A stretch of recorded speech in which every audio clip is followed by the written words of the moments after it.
তো এরকম আহাম্মদ মার্কা কোনো কাজ করা যাবে না। আমি যে সাজেশন দিব সেই সাজেশন অনুযায়ী যদি আপনি কাজ করেন। আসসালামু আলাইকুম। দালাল মুক্ত বাংলাদেশ চাই, ভিডিওটা ক্লিক করছেন, আপনি কি ভুক্তভোগী? এই ভিডিওটা ক্লিক করছেন, ভিডিওটা আপনার জন্য। ভিডিওটা দেখবেন, আপনার মতো ভুক্তভোগীর জন্য ভিডিওটা বেশি বেশি শেয়ার করবেন, লাইক কমেন্ট করবেন এবং সাবস্ক্রাইব করবেন। যারা দালাল মুক্ত বাংলাদেশ চান তারা প্রতিবাদ করবেন, ভিডিওটা বেশি বেশি শেয়ার করবেন। বিষয়টা এটা এমন, গ্রামের কিছু আপনার সাধারণ মানুষ আছে যে দালালকে টাকা দেয়। এই দালালকে কি বলে জানেন? দালালকে বলে এজেন্ট। এজেন্ট বুঝেন? এজেন্ট এজেন্ট মানে আছে একটা গ্যাং। ফর এক্সাম্পল, প্রত্যেকটা জেলায় প্রত্যেকটা দালাল থাকে। মনে করেন যে দালালের কাজ হচ্ছে মানুষকে ঘুরে ঘুরে মানুষকে কালেক্ট করে এই অফিসকে দেয়। কিন্তু এমন এমন দালাল আছে যে যে অফিসকে শুধু অফিসের ঠিকানা দিয়ে আপনার থেকে ভালো একটা ভিসার কথা বলে মনে করে 50,000 টাকা নেবে, নিয়ে ওই দালাল কিন্তু উধা হয়ে যাবে। আপনি দেখা যাচ্ছে একটা সময় তার সাথে কন্ট্যাক্ট করতেন, সে বলতেছে ভালো ভালো কথা বলতেছে যে আজকে না কালকে, কালকে না পরশু, তস্যু, এগুলো বলতেছে। তখন আপনি কিন্তু কাউকে ধৈর্য হারাই যায়। তখন আপনি কি করেন? ওই যেই অফিসের ঠিকানা আপনাকে দিয়ে দিয়েছে তখন আপনি সেই অফিসে চলে যান। সেই অফিসে গিয়ে বলেন যে আমার নাম আহম্মদ, আমি হচ্ছে অমুক জায়গায় বাড়ি, আমার 50 টাকা জমা আছে, আপনার ভিসাটা কেন হচ্ছেন, আপনার কেন ভিসা দিচ্ছেন, আপনার কি অফিসে কাজ করেন, আপনাদের কোনো কাজই ভালো না। তখন বলবে যে এই আচ্ছা ঠিক আছে, আহম্মদের নামে কোনো টাকা আছে নাকি? এখন আহম্মদ নামের কেউই নাই, কোনো টাকাই জমা নাই। তো এরকম আহম্মদ মার্কা কোনো কাজ করা যাবে না। আমি যে সাজেশন দিব সেই সাজেশন অনুযায়ী যদি আপনি কাজ করেন তাহলে আমি মনে করি যে আপনি একটা সফল প্রবাসী এবং সফল বিদেশে গ্রামীণ হতে পারবেন। সেটা হচ্ছে ফার্স্ট অফ অল হচ্ছে যে আপনি যদি কোনো দেশে যেতে চান, সৌদি, ওমান, কাতার, বাহারান, আমেরিকা, যেখানেই যেতে চান, যে আপনি ডিরেক্টলি কোনো থার্ড পার্টি কোনো আদম ছাড়া ডিরেক্টলি ঢাকায় অফিসের অ্যাভেলেবল, কাকরাইল আছে, বনানী আছে, ঠিক আছে, মতিঝিলে আছে, অফিসের কোনো অভাব নেই।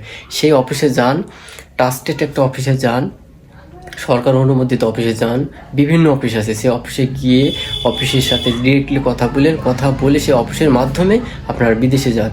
সেখানে আপনারা চাইলেও আপনার টাকা তারা মারতে পারবেন। তারা কিন্তু ওখানে স্থায়ীভাবে অফিসটা করছে, অনেক টাকা ইনভেস্ট করছে। আপনার 50 টাকা মেরে তার কাছে চলে যেতে পারবে না। যদি আপনাকে সময় দেয়, একটা সময় দেবে 3 মাস, 3.5 মাস, সেই সময়ের মধ্যে যেটি টাকা কাজ করতে না পারে, ভিসা না দিতে পারে, তখন আপনার টাকাটা রিটার্ন আনতে পারবেন, উইথড্র করে আনতে পারবেন। কিন্তু যখন দালালকে টাকা দেবেন, সে টাকা দিয়ে কিন্তু চাল ডাল কিনে বাজার করে কিন্তু তারা ফুরাই ফেলবে, বউ ছেলেকে নিয়ে অ্যাশ করবে, কিন্তু আপনার টাকার কোনো কাজ হবে না। তো এই ভিডিওটা আমি যারা সাধারণ গ্রামের যে অনেক দরিদ্র ফ্যামিলি আছে, ছাগল, মুরগি, গরু বিক্রি করে তারা আপনারা প্রতিনিয়ত ঢাকায় যাওয়া আসা করেন এবং অনেক টাকা ক্ষতিগ্রস্ত হচ্ছে, আমি তাদের উদ্দেশ্যে ভিডিওটা করতেছি। কারণ তারা অধৈর্য ধরে যান এই ধরনের দালালের মাধ্যমে। দালালদের টাকা দেওয়া একেবারে বন্ধ করে দেন। দালাল মুক্ত বাংলাদেশ চাই এবং সিন্ডিকেট মুক্ত বাংলাদেশ চাই।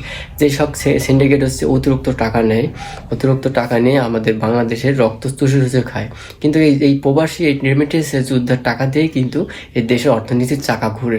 তো আমি বলবো এই জন্য এইটার উপরে মিনিং করে এই ভিডিওটা বেশি বেশি সর্বোচ্চ শেয়ার করবেন, লাইক করবেন এবং সাবস্ক্রাইব করে পাশে থাকবেন।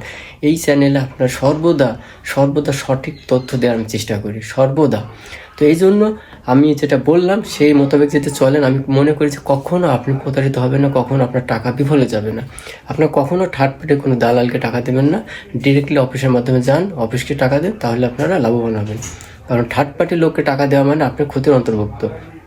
থার্ড পার্টিরা কখনোই তারা হচ্ছে গ্রহণযোগ্য না, তারা ট্রাস্টেড না। ট্রাস্টেড হচ্ছে অফিসকে টাকা দেবেন, অফিসকে টাকা দিলেই মনে করছি টাকাটা আপনার একটা রিটার্ন পাওয়া, উইথড্র করার একটা চান্স থাকে।